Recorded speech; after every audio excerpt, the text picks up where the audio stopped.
Thank you, Ms. Papa. Our next presenter focuses on how you can best provide your organization with safe and confidential wellness and mental health resources as communities begin to heal from COVID-19 and civil unrest. Please welcome back Jeff McGreevy. Hey, good morning, everybody. Jeff McGreevy from 911 at Ease International. Great to be with you here today. Really excited to chat with you about how you can create a safe environment for people to step forward and ask for help. Really a challenging subject because it takes leadership, it takes rapport building, it takes some emotional intelligence, and it takes a good program.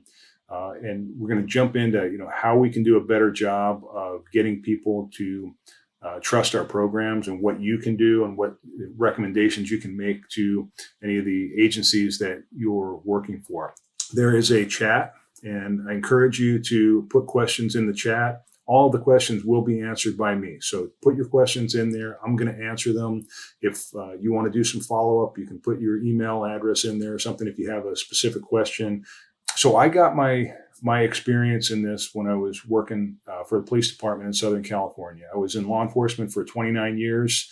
Prior to that, I was in the Marine Corps for 4 years. And really the last 33 years of my life have been spent working to serve my community and serve my country. Well, as a supervisor, I was the peer support coordinator for about 6.5 years and our crisis intervention training supervisor as well. So I coordinated all of our wellness training and led our peer support program. And during my time, I was exposed to many critical incidents and had to navigate the aftermath of the deaths of our personnel and the serious injury of some of our personnel and disasters, and just helping people get through life as a police officer. And that gave me a lot of perspective on what we're talking about today, because we had quite a few resources available to us at the police department, but unfortunately, a lot of them weren't used by the officers because they were just not trusted. And so how do you build trust so that someone will use a program or use something that's available or step forward and ask for help when they need to? Really, there's been a paradigm shift that's been happening in the police and fire community, where we're really doing a much better job of bringing these issues to the forefront by recognizing that we have to do a better job. And we know so much more about how to handle these situations than we did 30 years ago when I started. And, when I was a rookie, the people that before me, they started 50 years ago. And it's just the culture was really that old school mentality of, this is a tough job, you're getting a paycheck, and suck it up and go do your job. And that's not how we look at this. There's still some people that have that mentality of that this is what the job is. The job is that you're going to get exposed to a lot of things that are traumatic. You're going to see violence. You may participate in violence. And because arresting people is not an easy thing to do, and not everybody wants to go with you, but that it's a tough job. And that is part of the job. But there's also a component of this is that when people need help, and which many of them will, most of them will, a lot of them are afraid to step forward because there's some downside, there's some negative, or there's some perceived negative things to actually coming forward and getting help, as opposed to understanding how much beneficial it is to come forward, get the help that you need so you can be healthy and continue on and not have this impact you. And the other thing that we're seeing in the first responder community is that people are getting burned out. People are getting stressed and they're fatigued. And this 1.5 years of COVID-19 and coming out of the civil unrest that every department in this country was really having to navigate, and the hard feelings toward the first responder community, it's been tough. It's been a tough 18 months. And that stuff we're seeing it more and more now in that burnout and the fatigue that our people are having. And we're doing a good job of getting them help, but there's still a lot of people that are struggling and that need some help.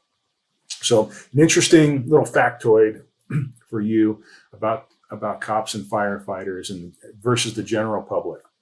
So imagine this, that most people, normal people out there in the community, they may be exposed to a traumatic incident or a traumatic event once, twice, maybe 3 times in their entire lifetime. A police officer, firefighter, paramedic, emergency room doctors and nurses, they're exposed to traumatic events 2 to 3 times a week.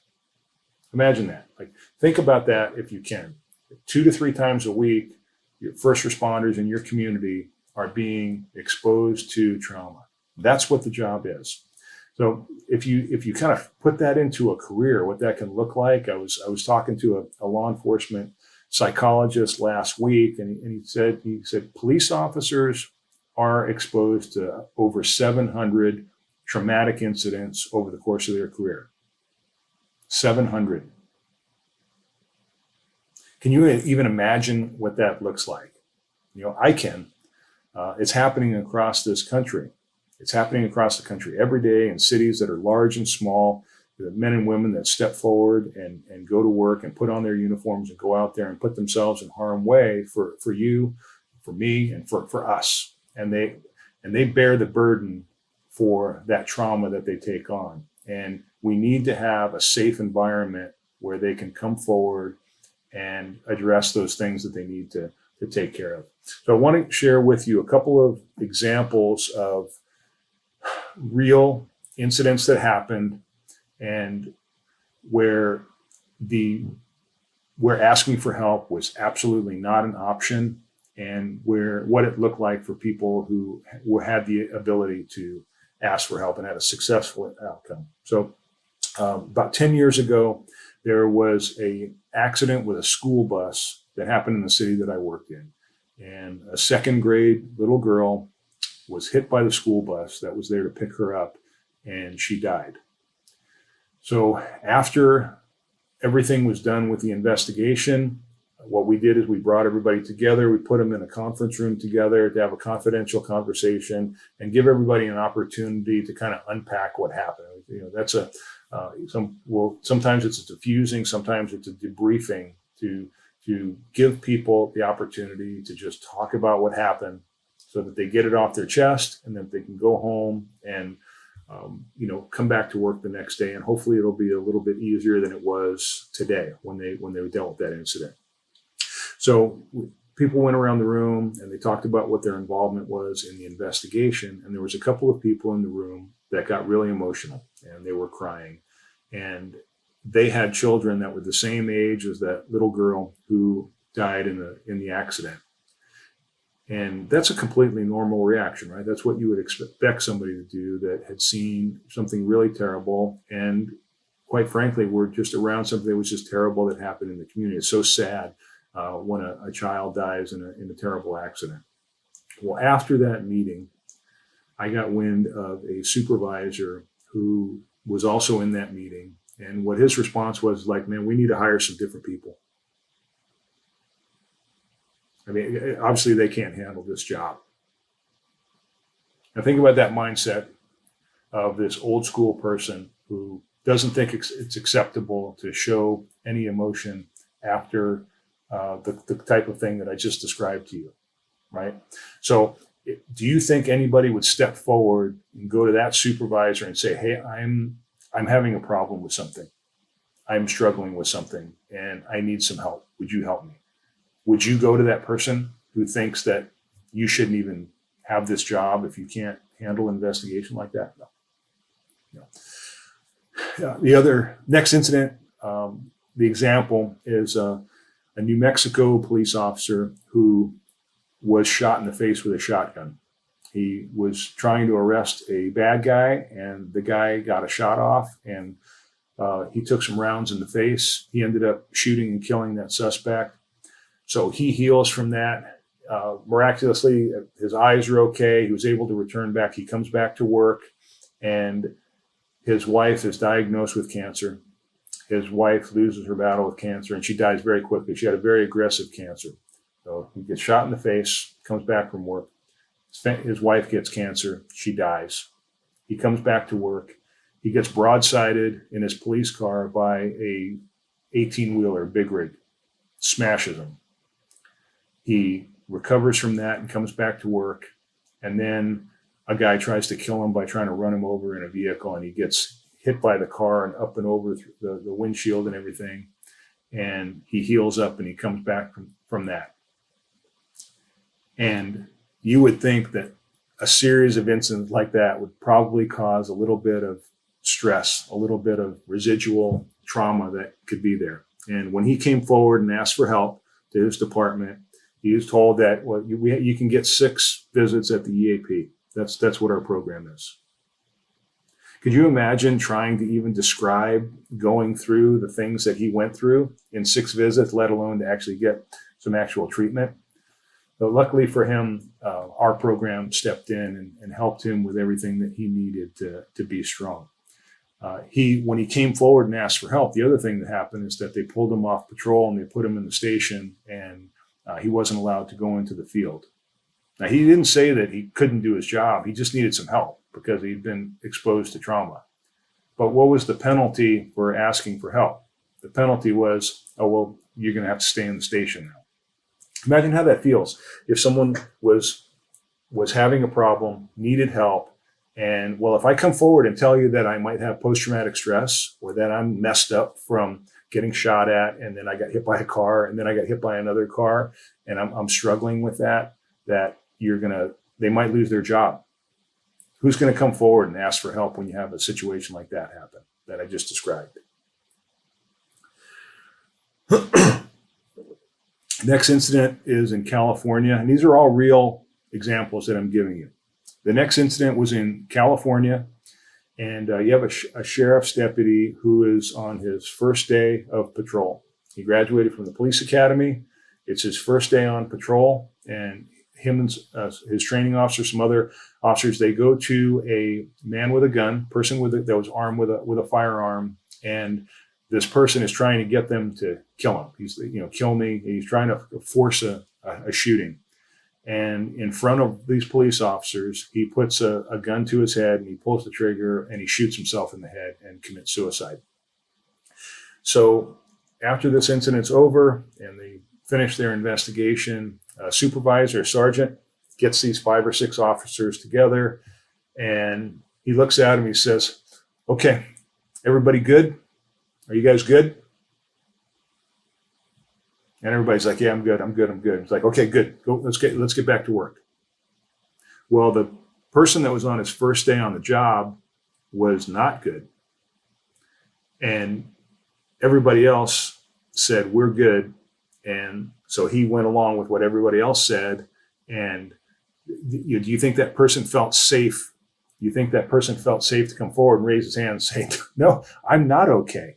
And do you think that that's the proper way to offer resources, offer some services in a group amongst, you have the rookie police officer who's around all the senior officers that have been doing the job for a little bit. And then you have, what I'm going to say is this sergeant that didn't know what they were doing. It's just like, "Hey, you guys good? All right, good. Let's go. That fast. We're out of here." That's not somebody that's really actually trying to offer you some services. That's not somebody who's trying to check, like, "Hey, are you guys okay?" That's somebody that doesn't know what they're doing, and that's just checking a box going, right? All right, let's get out of here. Let's go 10-8. Get back into the field. The next incident was an officer in Central California, Central Coast, and he was involved in an officer-involved shooting where he had to shoot and kill somebody. He gets cleared from that, goes back to work. His son gets diagnosed with leukemia, and it's a very aggressive, disease that he has, and his son ends up dying from leukemia. So his family deals with the personal trauma of that.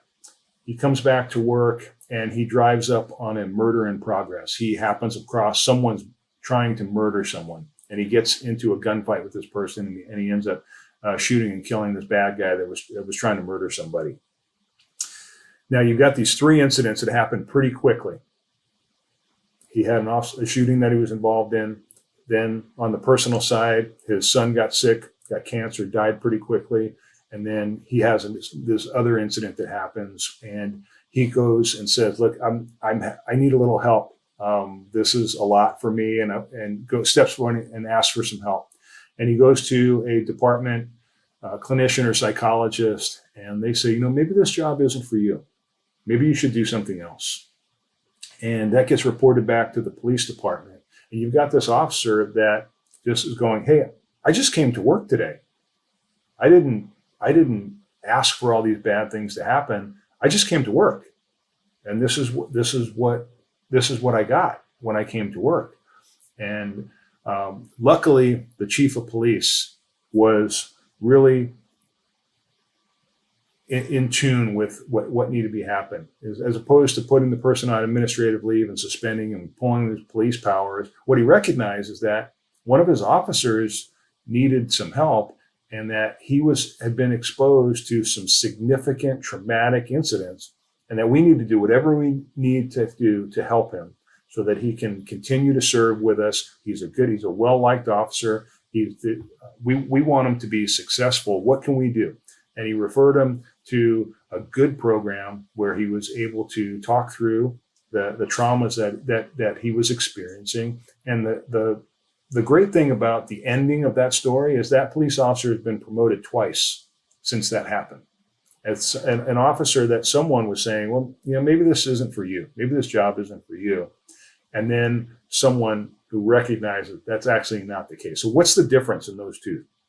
What's the difference in these scenarios that we're talking about? The difference is leadership. The difference is leadership. One leader said, hey, everybody good? Okay. And we leave. And another leader says, hey, we need to get you into an environment where you can deal with these things that need to get dealt with so that you can continue on and be strong and be healthy and serve our community. And that's the difference between having trust and not having trust. Because if you don't feel safe to come forward and ask for help when you need help, you're not going to do it. You need trusted leaders and trusted programs. What some leaders miss is that employees need to trust the program, and they need to trust the leadership in the organization so that they feel safe coming forward to ask for help. I'm telling you, it doesn't matter how much money that you throw at a program or how good your program is. If nobody uses it, then it's useless. When you have an agency with 500 people and only 40 or 50 people use or trust your program, what does that mean? That means that people don't believe that they can come forward and feel comfortable and trust, and that they're going to get what they need from the program in a safe way. What I've really found in my experience is that you've got to have somebody to champion that program. Whatever that wellness program is that you have, is that someone has to be a champion for wellness and a trusted person that has that emotional intelligence, that EQ to get the message down department-wide across, and it's really an ongoing process. It's not something that you can send out in an email once a year and say, hey, we've got an EAP and here's how you use it. That doesn't really tell anybody anything. You've got to have someone who's really working to strengthen the program, strengthen the reputation of the program, and build trust with the officers and the firefighters and the dispatchers and the personnel that you want to use it. Because I'm telling you, if the people that are in the programs are not good, if people go to one of these counselors and they have a bad experience, well, that bad experience is going to get it's going to go through the entire patrol force or entire fire department, and people are going to know, like, hey man, don't go use that because the counselors are terrible. They don't understand us. They don't get us. They're not culturally competent. I went and talked to this person and they just don't get me. Right? That's the difference between having culturally competent clinicians that are embedded in your program and having a list that's for the general public. Like police officers and firefighters and paramedics, you can't send them to go see the counselors that the general public goes to see, that don't have the proper trauma training. They don't have the cultural competence to sit down in a room with someone that's been a police officer for 10 or 15 or 20 years, or a firefighter, a career firefighter, who starts to unpack some really heavy stuff. If you don't have a good person, if you don't have a culturally competent person to deal with that, you could ruin that person. And the other thing you're going to do is you're going to ruin the reputation of whatever program that it is that you have that you're even offering. So you really need to look at, what are the credentials of some of these clinicians. You got to have some that just work with the cops. Now, implementation. I want to talk to you about the 80% solution. If you're bringing in a new program, or you're the person that's trying to implement it, everybody is wants to find the perfect thing. And the news is, folks, that there is no perfect thing. There is no perfect program. There is no absolute 100%, this is perfect. And I want to read a quote to you that is from Mark Cuban, and it's a business quote, but it really speaks to what we're doing and how I truly feel about this 80% solution. Is perfection is the enemy of profitability. Perfection is the enemy of success. You don't need to be perfect because nobody is. Dedication and perseverance are more valuable pursuits than perfection, especially because time spent trying to reach the unattainable only takes away from the good that you can accomplish. If I have a good program that's an 80% solution to what we need to do, I'm going to implement that all day long, and knowing that we're going to continually improve the program and we're going to work on it. Because what my experience has been with any wellness initiative that we've done in the police department is that program has to build momentum among the people that are going to use it. And that's a campaign. This building trust with the people in your organization is absolutely a campaign. And what you want to do is figure out, how do you remove the barriers to entry for somebody using the program? Because perception is reality. If people perceive that they should have some kind of distrust of your program, then they won't use it. I'm telling you, they won't use it. And any first responder that's in this meeting will tell you the same thing. So how do you remove the barriers? Because this is what people think about the city and county programs and the things that are available. Well, it's a city program. There's going to be a secret file that's going to be kept on me. The department's going to know, if I talk to the psychologist, what we talk about. Is this going to be held against me? Is somehow, if I go and come forward and say, hey, I'm having post-traumatic stress symptoms, and I go and I see the psychologist, what's going to happen 3 years? What if I get put on a fitness for duty? Like, if I come forward and actually tell them the truth that I'm having some stress symptoms, are they going to suspend me? They're going to put me on admin time, or I might get removed from my assignment? Every cop or firefighter worth their salt will experience post-traumatic stress multiple times throughout their career. Guaranteed. Everybody manages stress differently, but every cop or firefighter worth their salt will experience post-traumatic stress throughout their career at some time. And it's just the way of the management. And if we can get people to use the programs that are available to them, we're going to improve our workforce, improve our longevity, reduce workers' comp claim, because we remove the barriers and the fear. The things that are the primary barriers that you've got to remove is, in this paradigm shift that has to have, is that here's the kind of the nuts and bolts of what we're doing, is that shift is happening about the mindset, about wellness in your organization. Having a champion for the program who is trusted and respected, who can work with the line level personnel and the management and have a consistent message and build trust with everyone involved so that they don't have anything to fear from the program. I used to work really hard at all the presentations that I would do department-wide. Every time I talked about any type of wellness program that we were doing, I would share with people that our administration, the chief of police, everyone in the organization supports our people using these programs, and they should have nothing to fear. There's no secret files. The the confidentiality levels of what we're doing. This information is never going to get back to the department.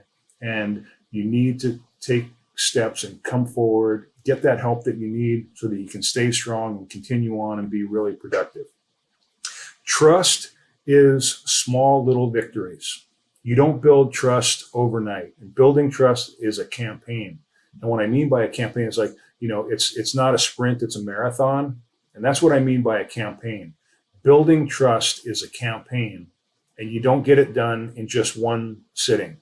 You've got to build trust over the long haul. And sometimes it can take a year, it can take 18 months, but you've got to stick with it and really build trust. And then that's when the thing will just really take off.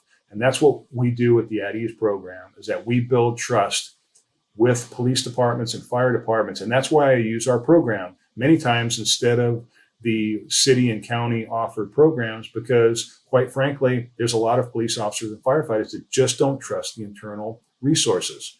But we build trust with them so that they trust our program. They know that they have nothing to fear by coming forward and using a program like ours. So you've got to think about that trust building at the police department, at the fire department, at the paramedic, at the emergency room of the hospital, is a campaign of building a reputation and building trust for your program. And in the last 3 or 4 months, I've seen that pay off in spades. And there's 2 incidents, and I'm not going to go into the details on, but I'll be very brief on them. Is that there's 2 police departments in California that had officers that were shot and killed while they were, one was during a search warrant, and the second was while they were doing what's called an exigent entry into a house to try and save some people that needed help.